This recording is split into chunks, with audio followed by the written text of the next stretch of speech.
Let's answer some questions. What will happen to GrandLineReview after One Piece ends? This comes from Whoopslap. And this is probably the most common question I get, and the answer is...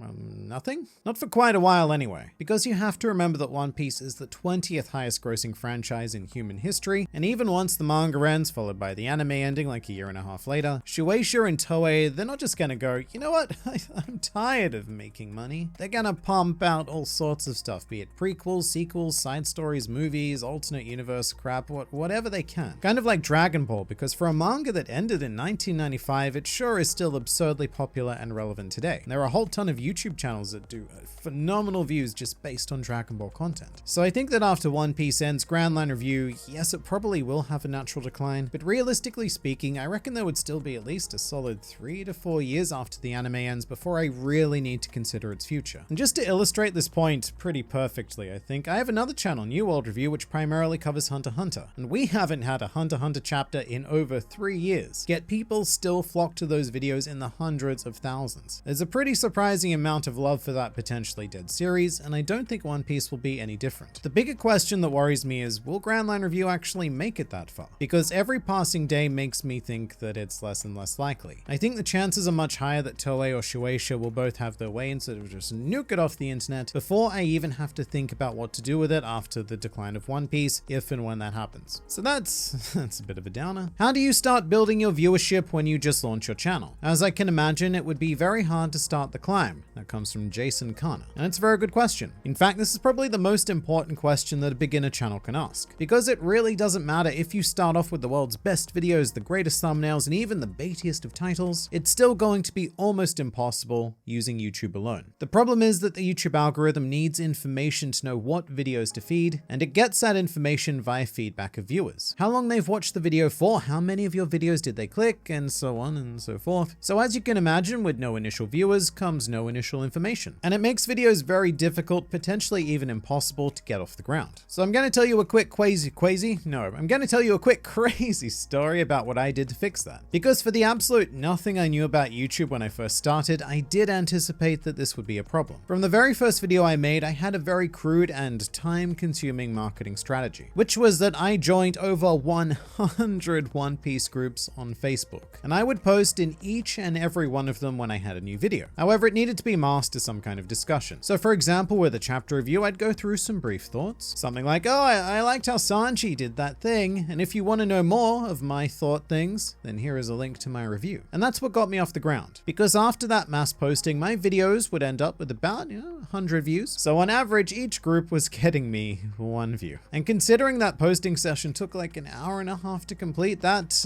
might not seem like such a strong outcome. In fact, I would equate it to just smashing your head against a brick wall until the wall breaks. But as much as it killed me, it got some people into these videos. Those people then gave information to YouTube to work with, and YouTube then knew how to push them out organically. This was a long process, by the way, like really long. I didn't automatically go from say 100 views to 1,000 views. It took months and months and months. And there was probably a better way to do it even back then, but that's the general idea. You need to find a way to kickstart your channel, and it will probably need to come from a source that isn't YouTube. Because a lot of other people will tell you that YouTube knows how to serve your videos better than you do, but when you are starting from absolute zero, that is not true. You need to find a rich source of your audience, and don't just ask friends to click on the videos, because that actually hurts quite a bit, because they probably aren't gonna watch your videos, so it's giving the wrong information to YouTube, very bad information. So it's difficult, but you need to find an organic and well-fitting source of viewers on a platform that isn't YouTube. Because if you just upload your video and you hope for some magic to happen, then you are probably gonna fail. How is your new account doing? Do the views meet your expectations? That is from Ribs Sleep. And no, I honestly have to say that Dude in a Room has not met my expectations at all, especially in regards to views, because it has actually shattered any expectations I had. This channel is literally just me ranting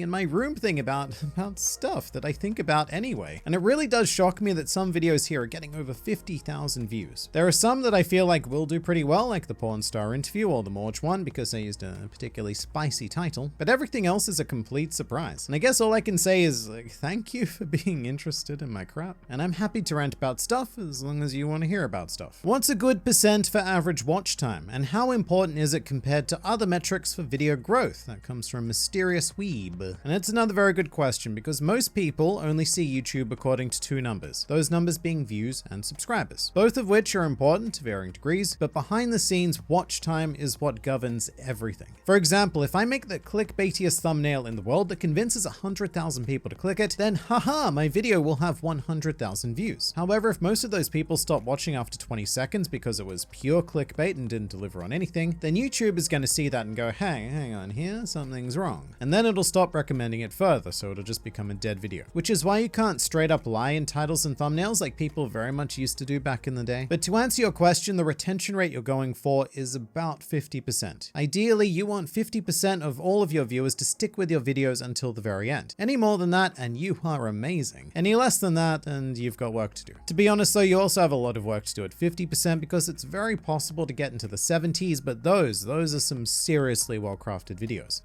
Next up we have kind of a follow-up question. Do you have any strategies for keeping retention high in your videos, especially the longer ones? Thank you, Nicholas Mokalis? Sorry, I don't know why I said your name like that. This is actually a big flaw of mine. It's something that I need to work on because right now, I don't. I mean, I sort of do. With GrandLineReview, I try to keep those videos very fast-paced and concise, funny, ideally. I speak very quickly, I change the topics very quickly, and the jokes are quite hit and run. They kind of slap you in the funny balls, and then we're back to serious pirate business, stuff like that. There are a whole ton of other options to increase retention though, and a key one that I've observed is recontextualization, which is basically just a sudden shift in the video where everything feels new and different again. I probably reference him a lot, and I will probably continue to reference him a lot, but Mr. Beast would be the absolute master of this technique. In his videos, he recontextualizes sometimes multiple times in a single minute. One moment he's telling someone that they'll buy anything that fits in a funky circle, and then he'll just snap cut to someone being challenged to throw a basketball off a dam for like 10 grand. Stuff like that. He moves so fast and changes topics so quickly that the audience don't have the opportunity to be bored or even content. It's just this bombardment of new information that keeps you watching. He's kind of like the YouTube embodiment of TikTok. His videos are short bursts of compelling entertainment that don't give you the chance to think and therefore get bored. Now, in terms of how to use it for more of what I do, a simple example might be, say we get halfway through the video and then stating something like, now are you ready for the big twist? Because here's what I haven't told you yet. Something that makes viewers feel like there's still more value here. Much